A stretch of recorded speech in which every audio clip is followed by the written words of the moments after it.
അത്തരം കാര്യങ്ങളെല്ലാം തന്നെ ഏവരും ഉറ്റുനോക്കുന്ന ഒരു സാഹചര്യമുണ്ട്. നമുക്ക് പ്രവർത്തകർ കൂടി ചേരുന്നുണ്ട്. എങ്ങനെയാണ് ഇന്നത്തെ പ്രധാനമന്ത്രിയുടെ വരവിനെ കാണുന്നത്?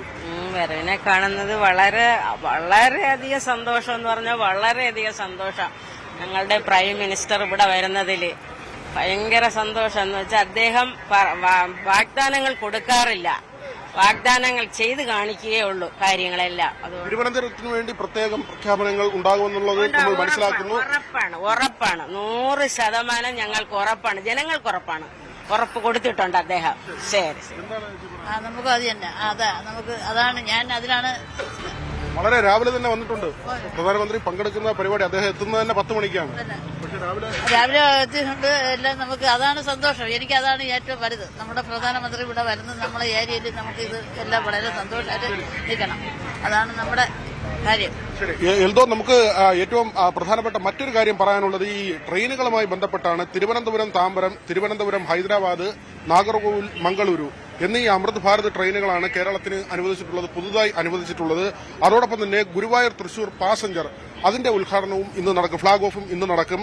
നാഗർകോവിൽ, ചർലാപ്പള്ളി, കോയമ്പത്തൂർ, ധൻബാദ് അമൃത് ഭാരത് എക്സ്പ്രസുകൾ ഇതാണ് തമിഴ്നാടിന് അനുവദിച്ചിട്ടുള്ളത്. അങ്ങനെ ആകെ 6 ട്രെയിനുകളാണ്. ഈ 6 ട്രെയിനുകളുടെ ഫ്ളാഗ് ഓഫാണ് പ്രധാനമന്ത്രി നിർവഹിക്കുന്നത്. നമുക്കറിയാം ഈ റെയിൽവേയുമായി ബന്ധപ്പെട്ട് കേരളത്തിൽ പ്രത്യേകിച്ച് തിരുവനന്തപുരത്ത് ഉണ്ടായിട്ടുള്ള ഒരു മാറ്റം. നേരത്തെ രാജഗോപാൽ കേന്ദ്ര റെയിൽവേ സഹമന്ത്രിയായിരുന്ന സമയത്ത് ട്രെയിനുകളുടെ കാര്യത്തിൽ വലിയ മാറ്റമുണ്ടായി. കൂടുതൽ ട്രെയിനുകൾ കേരളത്തിലേക്ക് എത്തുന്ന ഒരു സാഹചര്യം ഉണ്ടായിരുന്നു. പിന്നീട് അദ്ദേഹം നേമത്ത് വിജയിക്കുന്ന നിലയുണ്ടായി.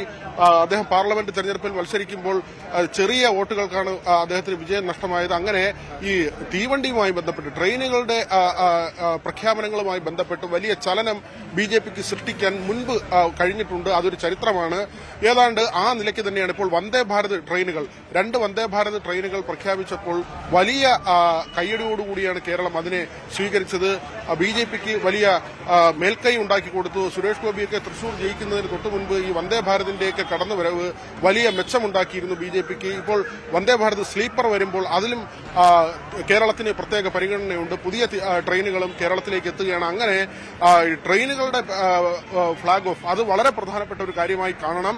മറ്റൊന്ന്, നമ്മൾ പറഞ്ഞതുപോലെ തന്നെ 45 ദിവസത്തിനുള്ളിൽ പ്രധാനമന്ത്രി തലസ്ഥാനത്ത് എത്തുമെന്ന ഒരു പ്രഖ്യാപനമാണ് ബിജെപി നടത്തിയിരുന്നത്. പക്ഷേ 1 മാസം തികയുന്നതിന് മുൻപ് തന്നെ പ്രധാനമന്ത്രി തിരുവനന്തപുരത്തേക്ക് വരികയാണ്. നേരത്തെ അമിത്ഷാ ഇവിടേക്ക് വന്നിരുന്നു. മാത്രമല്ല ബിജെപി സംബന്ധിച്ച് രാഷ്ട്രീയമായ ചില നിർണായക നീക്കങ്ങൾ നടക്കുന്ന സമയം കൂടിയാണ്. കഴിഞ്ഞ ദിവസമാണ് 2020 എൻഡിഎയുമായി ചേർന്ന് സഹകരിക്കാൻ പ്രവർത്തിക്കാൻ തീരുമാനിച്ചത്. അങ്ങനെ സാബു ജേക്കബിനെ 2020 എൻഡിഎയിലേക്ക് കൊണ്ടുവരാൻ കഴിഞ്ഞു എന്ന ഒരു സുപ്രധാനമായ രാഷ്ട്രീയ നീക്കം കൂടി നടന്ന ഒരു സമയത്താണ് പ്രധാനമന്ത്രി കേരളത്തിലേക്ക് എത്തുന്നത്.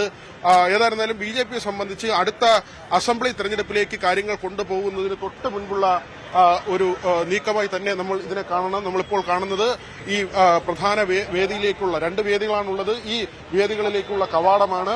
ഇവിടേക്ക് ബിജെപി പ്രവർത്തകരൊക്കെ എത്തിത്തുടങ്ങിയിട്ടുണ്ട്. ഇനി പ്രധാനപ്പെട്ട നേതാക്കളെല്ലാം തന്നെ ഇവിടേക്ക് അല്പസമയത്തിനുള്ളിൽ എത്തും. ഏതായിരുന്നാലും ഈ പരിപാടി വലിയൊരു വിജയമാക്കി മാറ്റാനുള്ള എല്ലാ ഒരുക്കങ്ങളും ബിജെപി ചെയ്തു കഴിഞ്ഞിട്ടുണ്ട്. എന്തോ വിനോദ്, ഇതിൽ മറ്റൊരു പ്രധാനപ്പെട്ട കാര്യം, തെരഞ്ഞെടുപ്പ് അടുത്തു നിൽക്കെ അതിന്റെ ഒരു സ്റ്റാർട്ടിംഗ് ഒരു പോയിന്റ് എന്നുകൂടി ഈ പ്രധാനമന്ത്രിയുടെ സന്ദർശനത്തെ വിശേഷിപ്പിക്കണമല്ലോ. കേരളത്തിന്റെ വികസനം, അതിൽ കൃത്യമായിട്ടുള്ള ഒരു ആലോചന ഞങ്ങൾ കേന്ദ്ര സർക്കാരിനുമുണ്ട് എന്നുള്ള ഒരു സന്ദേശം നൽകുക എന്നുള്ള ഒരു ലക്ഷ്യം കൂടി ഇതിനില്ലേ. കാരണം ഒരേ വേദിയിൽ തൊട്ടപ്പുറത്തും ഇപ്പുറത്തും റെയിൽവേയുടെ പരിപാടി, ഒപ്പം തന്നെ ബിജെപിയുടെ പരിപാടി. അപ്പോൾ ഇതെല്ലാം കൂടി ചേർത്ത് വായിക്കുമ്പോൾ ഒരു രാഷ്ട്രീയ സന്ദേശം കൂടി ഇല്ലേ പ്രധാനമന്ത്രിയുടെ ഇന്നത്തെ സന്ദർശനത്തിൽ?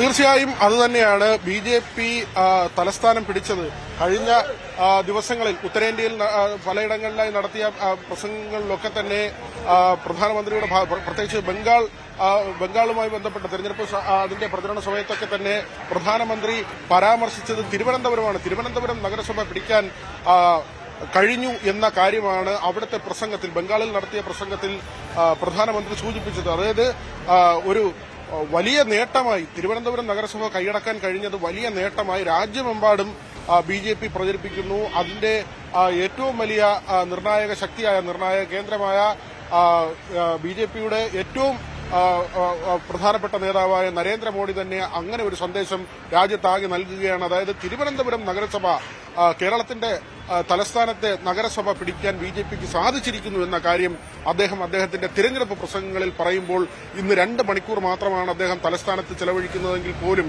വലിയ പ്രഖ്യാപനങ്ങൾ ഉണ്ടാകും എന്ന് തന്നെയാണ് നമ്മൾ മനസ്സിലാക്കുന്നത്. 10 മണിക്കാണ് അദ്ദേഹം തിരുവനന്തപുരത്ത് ടെക്നിക്കൽ ഏരിയയിലെത്തുന്നത്, വിമാനത്താവളത്തിലെ ടെക്നിക്കൽ ഏരിയയിലെത്തുന്നത്. തുടർന്ന് വലിയ റോഡ് ഷോ BJP പ്ലാൻ ചെയ്തിട്ടുണ്ട്. അതും നമ്മൾ വളരെ പ്രധാനപ്പെട്ട കാര്യമായി കാണേണ്ടതാണ്. ഈ വഴിനീളെ നരേന്ദ്രമോദിയുടെ ഫ്ലക്സുകൾ സ്ഥാപിച്ചിട്ടുണ്ട്. കഴിഞ്ഞ ദിവസം പൂർണ്ണമായി നഗരത്തിൽ പ്രധാനമന്ത്രിയുടെ ചിത്രങ്ങൾ സ്ഥാപിച്ചു കഴിഞ്ഞു. അദ്ദേഹം ആ പാതയിലൂടെ ജനങ്ങളെ അഭിസംബോധന ചെയ്തുകൊണ്ടായിരിക്കും ഈ പരിപാടി നടക്കുന്ന വേദികളിലേക്ക് എത്തുന്നത്. 2 വേദികളാണ്. ഉത്തരക്കണ്ടത്ത് തന്നെയാണ് ഈ വേദികൾ ഒരുക്കിയിട്ടുള്ളത്. എൽദോ പറഞ്ഞതുപോലെ നമുക്കൊരുപക്ഷെ വലിയ പദ്ധതികളുടെ പ്രഖ്യാപനം അത് തിരുവനന്തപുരത്തെ മാത്രം ബാധിക്കുന്നതാ അല്ലെങ്കിൽ തിരുവനന്തപുരത്തിന് മാത്രം നേട്ടമുണ്ടാകുന്ന മാത്രമായിരിക്കില്ല. ഒരുപക്ഷെ കേരളത്തിനാകമാനം ഗുണകരമാകുന്ന തരത്തിലുള്ള അതിവേഗ റെയിൽപാതയോ അല്ലെങ്കിൽ ആ തരത്തിലുള്ള ഈ ടെക്നോ പാർക്കുമായി ബന്ധപ്പെട്ട IT രംഗവുമായി ബന്ധപ്പെട്ട കാര്യങ്ങൾ, വിഴിഞ്ഞം തുറമുഖവുമായി ബന്ധപ്പെട്ടുള്ള കാര്യങ്ങൾ, ഇതെല്ലാം തന്നെ നമ്മൾ ശ്രദ്ധയോടെ കാത്തിരിക്കുന്നു. പ്രധാനമന്ത്രി എന്താണ് പ്രഖ്യാപിക്കാൻ പോകുന്നതെന്നത് മാത്രമല്ല, തിരുവനന്തപുരം നഗരത്തിൽ എന്ത് മാറ്റമാണ് ഇനി കൂടുതലായി കൊണ്ടുവരാൻ പോകുന്നത്. കാരണം ഈ ഓപ്പറേഷൻ അനന്തയൊക്കെ വന്നെങ്കിൽ തന്നെയും ഇപ്പോഴും വെള്ളക്കെട്ടിനൊക്കെ അങ്ങനെ ഒരു പരിഹാരമായിട്ടില്ല. തെരുവുനായ ശല്യം നമ്മൾ കഴിഞ്ഞ ദിവസങ്ങളിലൊക്കെ തന്നെയും റിപ്പോർട്ട് ചെയ്തതാണ്. പലയിടങ്ങളിലായി ഈ നായശല്യം അതിരൂക്ഷമാണ്. അവിടെ ഇതിനെ ഷെൽട്ടറിലേക്ക് മാറ്റുക എന്നൊരു കാര്യമുണ്ട്. അതിനുള്ള പ്രാരംഭ പ്രവർത്തനങ്ങൾ നഗരസഭ ആരംഭിച്ചിട്ടുണ്ട്. തെരുവ് വിളക്കുകളുടെ കാര്യത്തിൽ നഗരസഭയ്ക്ക് ചെയ്യേണ്ട കാര്യങ്ങളുണ്ട്. മാത്രമല്ല, മേയർ VV രാജേഷ് പലപ്പോഴായി പറയുന്നത് ഒരുപക്ഷെ തീരദേശത്തുള്ള ഒരു വാർഡിന്റെ പ്രശ്നമായിരിക്കില്ല നഗരഹൃദയത്തിലുള്ള ഒരു വാർഡിനുള്ളത്. അതുകൊണ്ട് ഓരോ വാർഡുകൾക്കും എന്താണ് വേണ്ടത് എന്നത് തിരിച്ചറിഞ്ഞുകൊണ്ടുള്ള പ്രവർത്തന രീതിയിലേക്ക് പോകുമെന്ന് പറഞ്ഞിരുന്നു. അതുകൊണ്ട് തന്നെ തിരുവനന്തപുരം നഗരത്തിന് ഇപ്പോൾ സൂറത്ത് മാതൃകയിലുള്ള മാലിന്യ സംസ്കരണം, ആ തരത്തിലുള്ള കാര്യങ്ങളൊക്കെ തന്നെ നേരത്തെ വന്നിട്ടുണ്ട്. ആ കാര്യങ്ങളൊക്കെ തന്നെ എങ്ങനെ നടപ്പാക്കും? വിളപ്പിൽശാല നേരത്തെ പൂട്ടിപ്പോയെന്ന് നമുക്കറിയാം. നഗരത്തിൽ വലിയ തോതിൽ മാലിന്യ സംസ്കരണം നടന്നുകൊണ്ടിരുന്ന ഒരു പ്രദേശമാണ് വിളപ്പിൽശാല. അവിടെ വലിയ ജനകീയ പ്രക്ഷോഭങ്ങൾ ഉണ്ടായി. വിളപ്പിൽശാല പൂട്ടിപ്പോയി. പിന്നീട് ഇപ്പോൾ മുട്ടത്തറയാണ് ഒരു പ്ലാന്റ് ഉള്ളത്. ചാലയ്ക്കുള്ളിൽ, തിരുവനന്തപുരത്തെ പ്രധാനപ്പെട്ട മാർക്കറ്റാണ് ചാല മാർക്കറ്റിനുള്ളിൽ ചെറിയൊരു പ്ലാന്റ് ഉണ്ട്.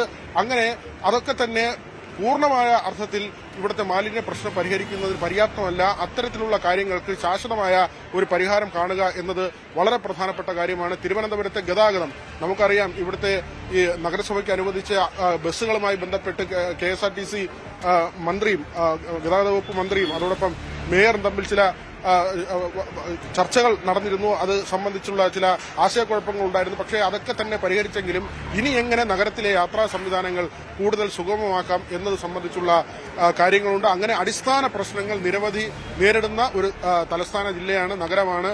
അതുകൊണ്ട് തന്നെ അതിനുള്ള പരിഹാരങ്ങൾ, മറ്റൊന്ന് ഈ മെട്രോ സിറ്റികളായി തൊട്ടടുത്ത പ്രദേശങ്ങളെ മാറ്റുക, അത് വലിയൊരു പ്ലാനാണ്. കാലങ്ങളായി നടക്കുന്ന ചർച്ചയാണ്. ഇപ്പോൾ തിരുവനന്തപുരം നഗരത്തിൽ നിന്ന് നെയ്യാറ്റിൻകരയിലേക്കോ നെടുമങ്ങാടേക്കോ ആറ്റിങ്ങലിലേക്കോ ഒക്കെ തന്നെ ഈ നഗരം വളർത്തുക, നഗരത്തിന്റെ വ്യാപ്തി വർദ്ധിപ്പിക്കുക എന്ന ഒരു ആശയം, ആ തരത്തിൽ ഈ സാറ്റലൈറ്റ് ടൗണുകളായി മറ്റിടങ്ങളെ മാറ്റുന്ന തരത്തിലുള്ള ചർച്ചകൾ, അതിനുള്ള പദ്ധതികൾ. റിംഗ് റോഡ് ഏറ്റവും പ്രധാനപ്പെട്ട ഒരു കാര്യമാണ്. വിഴിഞ്ഞം തുറമുഖവുമായി ബന്ധപ്പെട്ട് നാവായിക്കുളം വരെ നീളുന്ന റിംഗ് റോഡ്. കൂടുതൽ വാർത്തകൾക്ക് News 18 Keralam YouTube channel subscribe ചെയ്യുക.